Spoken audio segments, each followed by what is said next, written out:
Good morning. Good morning. Don't you love Children's Day? Yes. Yes. I certainly love Children's Day, and as a child, that's the best day and the day that I look forward to the most, even more than my birthday, because you get a lot of things for free.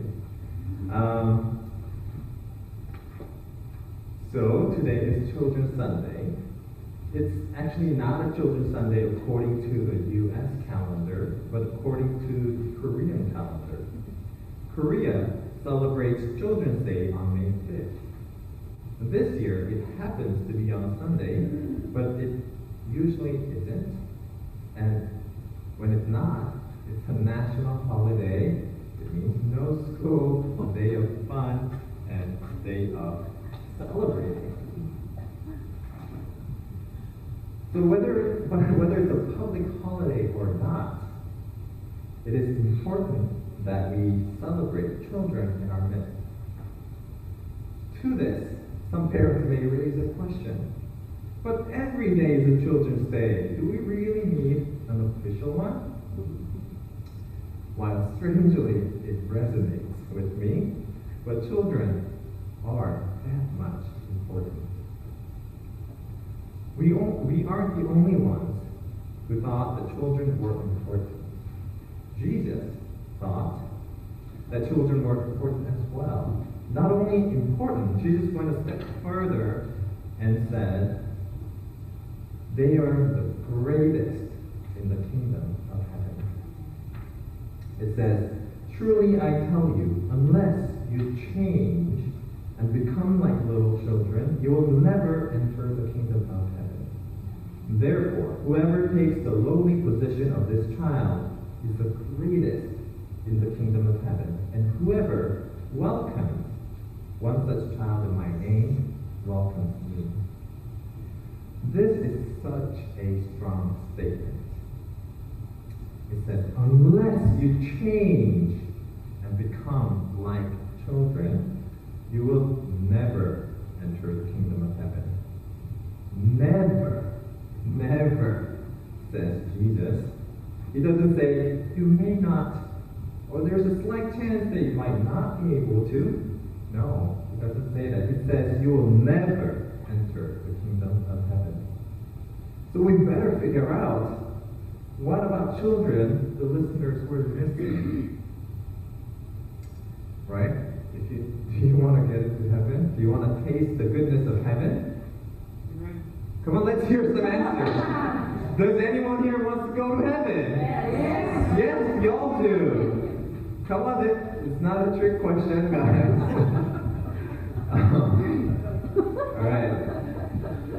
So we better figure out what it is that children have that we and the listeners at the time were missing, because that's the only reason Jesus tells them that unless you change and become like children, you will never enter the kingdom of heaven.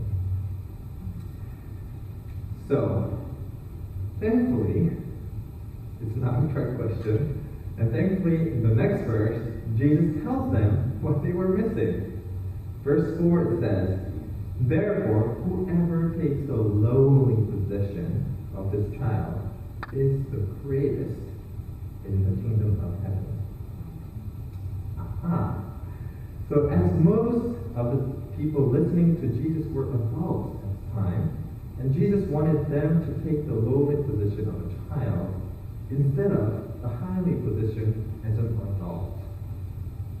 This positional difference that we have is well demonstrated by the disciples of Jesus. Notice how disciples behave in chapter 19. Verse 13 says, then people brought little children to Jesus for him to place his hands on them and pray for them. But the disciples rebuked them. They rebuked the parents who brought their children to Jesus to have them blessed by him. The disciples did not think that it was important for Jesus to spend time blessing little children. The disciples behaved this way because they thought Jesus spending time, his valuable time with his little children, were a waste. They believed that what Jesus was doing with the adults was much more important. The disciples did not consider the children important enough for Jesus' time. This scene shows how deeply engraved this notion was in the adult mind that children were somehow less important and below than the adults. Because not too long ago, Jesus had told the disciples that unless you become like children, you will never enter the kingdom of heaven. So we read two different parts of Scripture, one in chapter 18, one in chapter 19, right? The one in chapter 18 says that they are the greatest in the kingdom of heaven, right? But and some days after, the scene from chapter 19 happened, and they're rebuking people who bring children to Jesus, because if they had paid attention to Jesus the first time, they would have realized that children were really important. They're the greatest. So in a way, the children are at the top and they were at the bottom, but they didn't get that.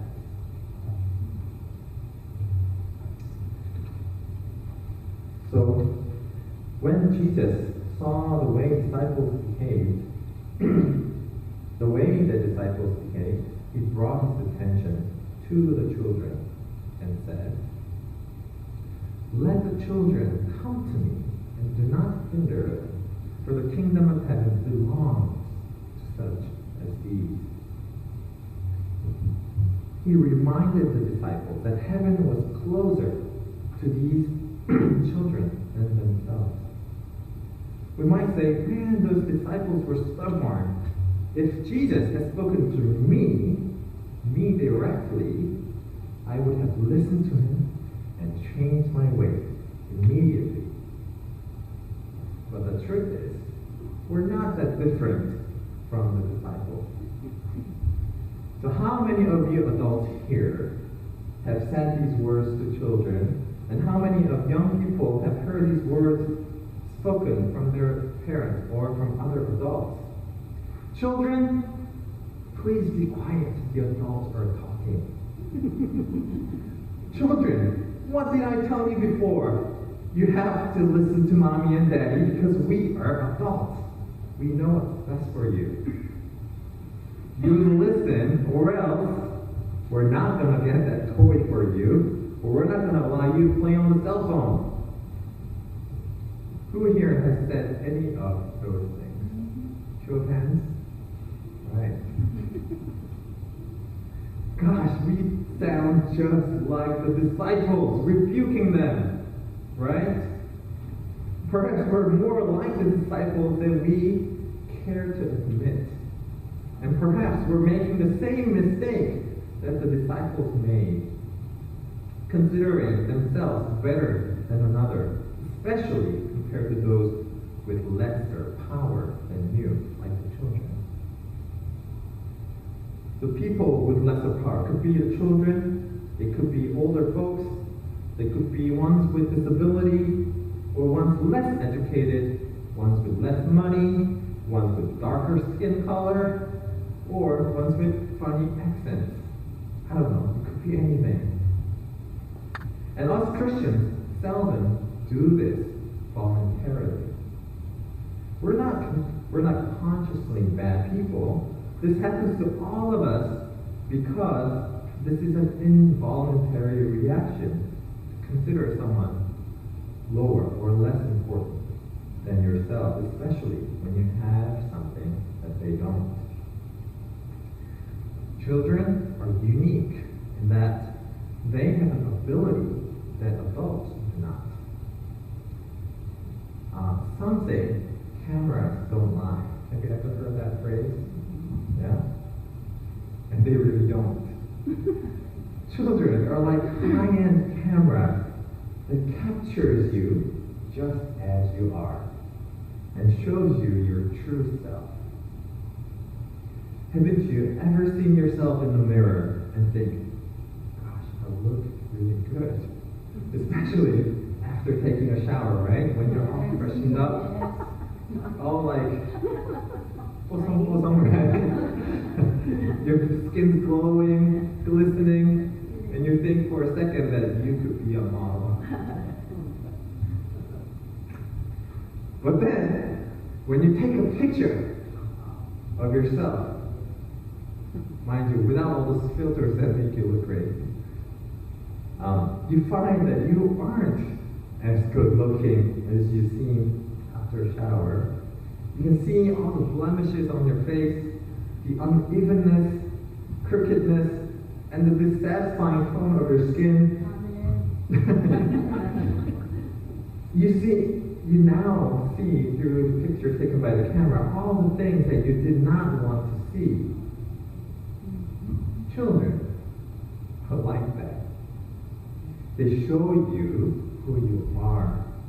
Sometimes they bring out the worst in you, and sometimes they bring out the best. But they know, one thing for sure, is that they know how to press your buttons. The buttons you never knew you had, and the buttons that you tried to hide so hard. They are able to show adults who they truly are because they are honest and they themselves are true to themselves without any pretense. Therefore, being like children is being true to ourselves. When we do that, we know who we are. How we are not so better than everyone else, and how so not more important we are than other people. Children in this passage do not only represent children themselves.